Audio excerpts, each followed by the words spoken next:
बिस्मिल्लाहिर्रहमानिर्रहीम। अस्सलाम वालेकुम। आप देख रहे हैं DNN न्यूज़ और मैं हूं गुलाम ज़हरा। अब रुख करते हैं खबरनामे की तरफ। जी अस्सलाम वालेकुम नाज़रीन, मैं हूं आपका मेज़बान वसीम हाशमी। प्रोग्राम बोलेगा पाकिस्तान के साथ। नाज़रीन, जैसा कि आपके इल्म है, बलदियाती निज़ाम को चलाने वाले पंजाब के अंदर जितने भी कारकुनान हैं, सियासतदान हैं, हम उनसे मुलाकात कर रहे हैं और साबका उनकी जो कारकर्दगी है वो पूछ रहे हैं और नेक्स्ट उनके जो लाहेअमल हैं और जो मसाइल इलाकाई रहते हैं उनके बारे में हम निशानदेही कर रहे हैं। इस वक्त हमारे साथ UC 229 के साबका कौंसलर मौजूद हैं, मेयर अमानत अली साहब। उनसे हम बात करेंगे, पूछेंगे कि इनका साबका टर्नओवर कैसा रहा है और नेक्स्ट इनके क्या मसाइल हैं। जी अस्सलाम वालेकुम मेयर साहब। बिस्मिल्लाहिर्रहमानिर्रहीम। वालेकुम सलाम। साडा मसले जिहड़े ना मसले तो साडे असद खोखर साहब ने काफ़ी मतलब हल किए हैं कि जिहड़ा सड़कों का या गलियां का जिहड़ा है सी साडा हुण वड्डा मेन मसला जिहड़ा हैगा ना साडा बाहर जिहड़ा रोड है ना डिफेंस रोड इहनूं आखदे ने। ये डिफेंस रोड है तो साडे ते इत्थों लंघना मुहाल है। इत्थे एक्सीडेंट हो जांदे ने। एक्सीडेंट होने तो बाद इत्थे अगले दिन गड्डी डिग्गी विच 2 आदमी गड्डी दे विच मर गए ने, एक बचा है। सरकीले डिग्गी पता ही नहीं लगा किसी नूं। ते इह साडे वास्ते बहुत ही ज़्यादा जिहड़ा ना इहदे वास्ते बहुत ही नुकसान इहदा हो रहा है। और जिसले बारिश होंदी है पानी जिन्ना भी ट्यूबवैल लगा है बाहर वो पानी जिन्ना जो ट्यूबवैल नहर दे उहदे भी सुट्टदा नाले तो पानी सारा वापस जिहड़ा ना वो आ जांदा है महल्ले दे विच आ जांदा है। वो इस चक्कर 'च लगे रहंदे ने। ते लिहाजा असीं ते रिक्वेस्ट करांगे MNA साहब अगे भी, MPS साहब अगे भी, वज़ीर आला साहब अगे भी, वज़ीर आज़म साहब मरीम नवाज़ अगे भी कि तुसीं मेहरबानी करके जिहड़ा डिफेंस रोड है ना इन्हां नां दा डिफेंस रोड है लेकिन ये डिफेंस रोड नहीं, इत्थे तो मतलब रोज़ ही एक्सीडेंट होंदे ने। ते मेहरबानी करके इहदा कोई हल सोचो तो फिर इस इलाके की कोई सुनी जाएगी। बाकी गल है कि इंशाअल्लाह ताला महंगाई बहुत ज़्यादा घट हुई है, बहुत घट हुई है। जो घर का सरबराह ही ना कोई होवे तो उस वेले जिहड़ा घर हुंदा है ना वो सारा बिखरिया हुंदा है। तो इस वेले इंशाअल्लाह मियाँ साहब आ गए ने। मियाँ साहब अपना आके उन्हें अपनी पार्टी भी संभाल ली है और जिसले वो सिर ते आके बैठ गए ने उन्होंने पता असीं की करवाना है। अगर अल्लाह के हुक्म नाल जो उन्होंने कोई 4 साल ना करन दित्ती हुकूमत तो फिर इंशाअल्लाह ताला मसले मसाइल जिहड़े अपना हैगे ने वो भी नहीं रहणगे। बाकी जिहड़ा अपना हैगा महंगाई है, महंगाई इंशाअल्लाह ताला थल्ले आएगी, अल्लाह के हुक्म नाल जरूर थल्ले आएगी। तो बाकी असीं बुरे लफ्ज़ नाल किसी ने भी नहीं बोलांगे। सारे पाकिस्तानी असीं सारे पाकिस्तानी शहरी हाँ। बेहतर यही है कि जिन्ने भी साडे वोटर सपोर्टर जिन्ने भी हैगे ना भावें वो PTI दे ने लेकिन ये सोचन साडे मुल्क वास्ते किहड़ी चीज़ चंगी है भी असीं की कर सकने। जिन्ना कोई थोड़ा बहुता असीं कर सकने, कोई भी कर सकदा है, वो उन्ना ही उहदी मतलब हुकूमत की इमदाद कर मदद करन जिन्हें भी रहनमाई हो सकती है। तो इनू जिहड़ा ना इनू सिरे लान इंशाअल्लाह ताला महंगाई भी थल्ले आएगी, सारा कंट्रोल भी होएगा तो ये काम चलेगा और बड़ा अच्छा काम चलेगा। अच्छा मेयर साहब, आप ये बताएं, ये जो आपने रोड का मसला बताया ये कितना अरसा पहले ये मसला है? ये जी मसला अज दा नहीं है, मसला शुरू तो ही है। पहले सी मतलब नाला जिहड़ा सी ना पहले छोटी पहले नहर वगदी हुंदी सी ते जिसले आबादी हो गई सारी तो साडे तो शुरू तो मसला रोड बनया नहीं दा। हालांकि इतों जिसले अगे आर्मी भी जाती है सारा सिस्टम जाता मतलब तोड़ मुल्तान की कर पूरा मतलब डिफेंस रोड इनू आते हैं कि बड़ी आबादी हो गई है। साढ़े इतने मेरा उन्ना फिरोजपुर रोड तो रश नहीं है जिन्ना इस रोड तो रश रहिंदा। एक दूसरा साडा पानी का बड़ा मसला है, गंदा पानी इत्थे बहुत ज़्यादा मसला हुंदा। पीन वाला पानी भी साढ़े साफ नहीं, जिन्ना चेर पैप नहीं पवेगा ओपन उन्ना चेर मतलब नहीं हल होएगा। गैस जी गैस बिल्कुल नहीं आती। गैस तो इस तरह आती कि मेरा कोई घंटा आधा घंटा आती तो वो भी बंद हो जाती, गैस भी नहीं आती। और यहाँ जो फिल्टर प्लांट नहीं लगे हुए? नहीं फिल्टर प्लांट 1-2 लगे ने और ट्यूबवैल तो लगा कि इधर लगा वो इन्ने लोग की करना। मैं भी तुसीं देख लेना बाहर टूटी लाई है बाहर पूरे देखे पूरा इलाका आके पानी इत्थों भर के लैके जाता है।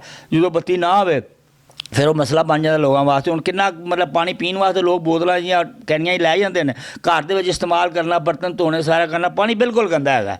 कि इस इलाके का जिहड़ा खास करके मैं वज़ीर आज़म साहब नूं कहना कि इस इलाके का खास करके ये देखो कि जो मियाँ शहबाज शरीफ साहब पहली दफ़ा आए सी ना ये उदों उन्होंने आके इत्थे सीवरेज पवाया सी। उदों दे पवाया 25-30 साल हो गए ने। उस तो बाद मतलब इत्थे कुछ नहीं, उस तो बाद गली बन गई, सड़क बन गई।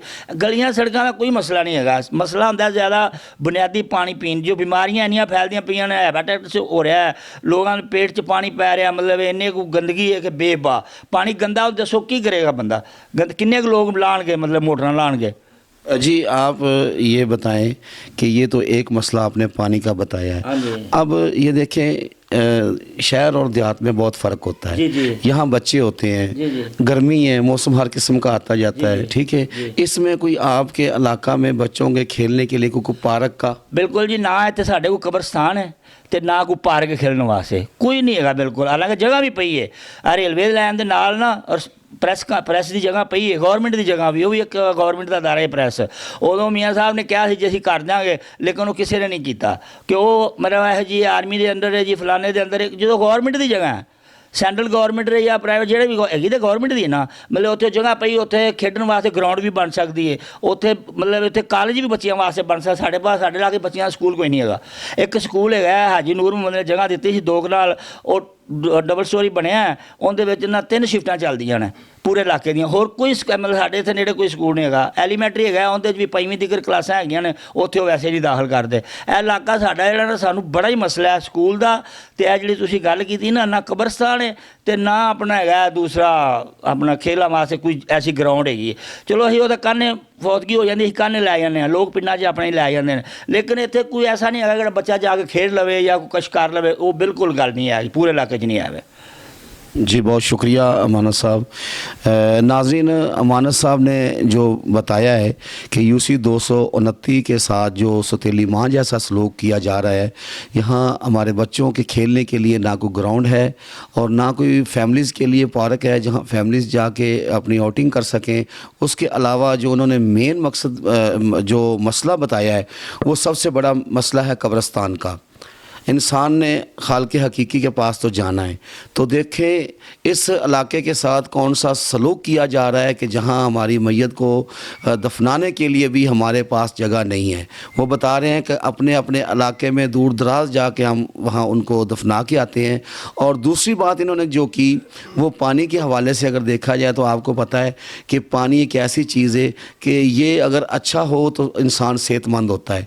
और अगर इसमें कोई ये तो इनके बताने से पता चला है कि ये तो एक जहरीला पानी हो चुका है और मुतअद्दिद बीमारियां इस पानी के साथ जन्म ले रही हैं। लोग मुख्तलिफ बीमारियों में मुब्तला हो रहे हैं और इन्होंने मौजूदा हुकूमत से मुतालबा किया और अपील की है कि फ़ौरी तौर पे इस मसले पे गौर किया जाए और इसका हल करवाया जाए।